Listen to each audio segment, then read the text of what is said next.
bonjour. Bonjour. Sylviane Sambor. Sambor. Jonathan Pinto, Radio Satinos 33. Je suis là pour vous faire un petit interview. Oui. Donc, nous sommes à la Halle des Chartrons pour le Salon du Livre organisé par le consulat du Portugal de Bordeaux. Vous faites partie de l'Escampette. Oui. Comment est née votre édition? La maison d'édition est née d'un coup de foudre, d'un coup de cœur pour ce pays, le Portugal, que je ne connaissais pas avant l'âge de 23-24 ans. Un pays avec lequel je n'avais aucun lien familial. Je porte un nom plutôt d'origine d'Europe de l'Est. Mais j'ai eu la chance d'être l'étudiante, l'élève d'un professeur formidable, qui s'appelait Claire Quéron, et qui était la traductrice d'un grand écrivain portugais, Miguel Torga, écrivain très lié à la fois au Trás-os-Montes et à Coimbra. Et quand j'ai eu une vingtaine d'années, j'ai commencé à m'intéresser au Portugal grâce à cette enseignante.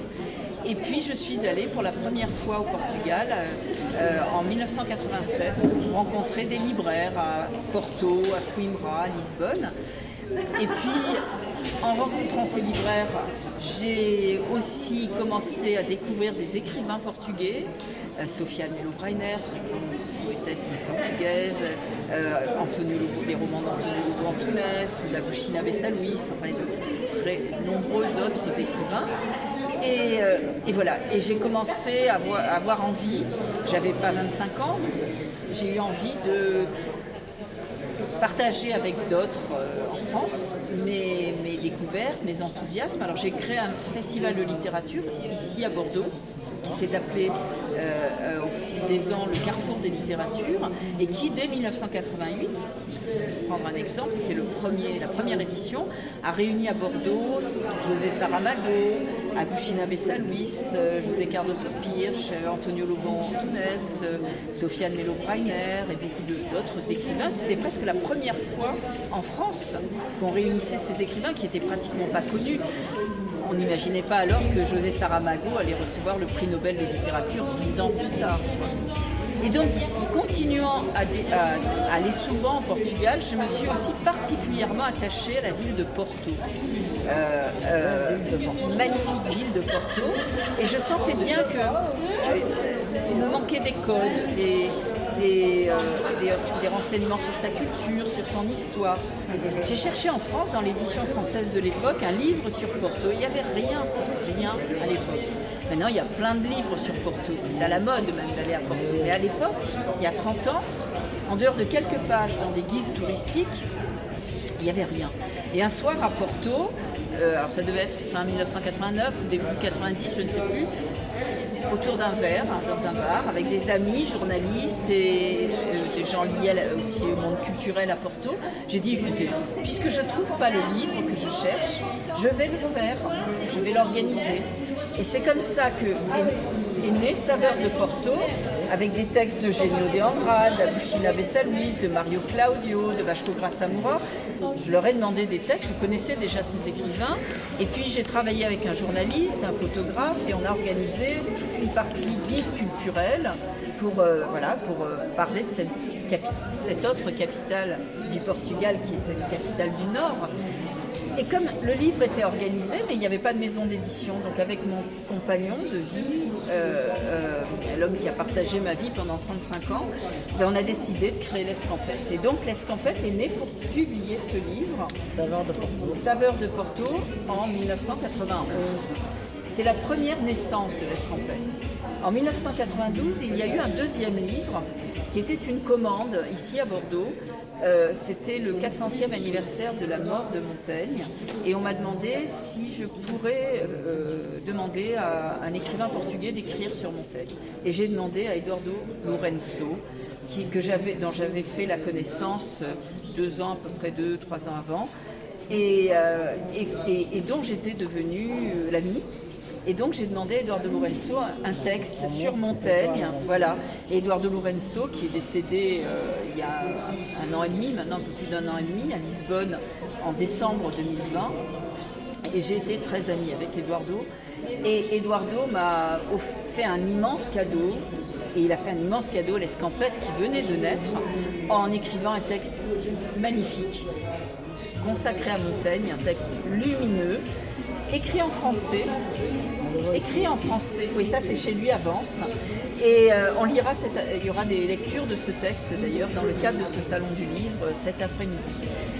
Et ça c'est le deuxième livre de l'Escampette. Et la deuxième naissance de l'Escampette, c'est janvier 1993. Mon mari décide de changer de vie. Il avait un travail dans le commerce, il faisait tout autre chose. C'était pas du tout, il n'était pas éditeur encore, mais c'était un très grand lecteur. Et il décide de, comme aujourd'hui certains changent de vie, il décide de rompre avec sa vie antérieure. Il fait vœu de pauvreté, parce que quand on devient éditeur de littérature, il vaut mieux faire vœu de pauvreté, parce que c'est pas une activité économique très rentable, mais ça fait rien, c'est passionnant. Et il commence à publier la poésie portugaise. Donc en janvier 1993, il publie deux très grandes voix de la poésie portugaise, Nuno Judice et Alberto. Et voilà, et ça c'est la deuxième naissance de l'Escampette, c'est la raison pour laquelle nous fêtons actuellement le 30e anniversaire de l'Escampette en prenant notre temps. J'ai commencé des manifestations pour le 30e anniversaire l'année dernière, donc en 2021, nous continuons en 2022 et nous poursuivrons en 2023, voilà, on prend notre temps. Et pourquoi le nom Escampette? L'escampette, c'est un vieux mot français qu'on emploie en général en français que dans l'expression la poudre d'escampette. Mais là, on a gardé que le mot l'escampette. Ça veut dire sortir des sentiers battus, prendre des chemins de traverse, aller voir ce qui n'est pas le plus connu, le plus promu. On n'est pas du tout. Notre démarche s'inscrit à l'opposé de l'édition industrielle, je dirais.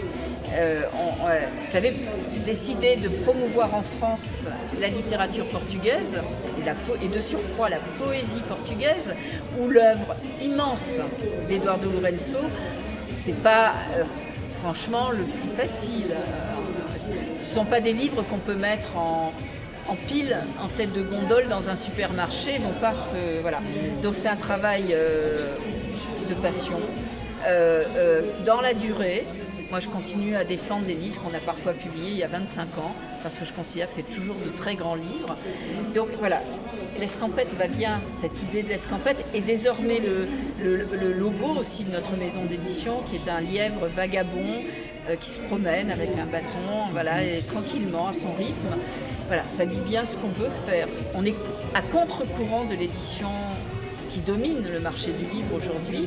Je dirais qu'il domine encore quand on sait qu'aujourd'hui, M.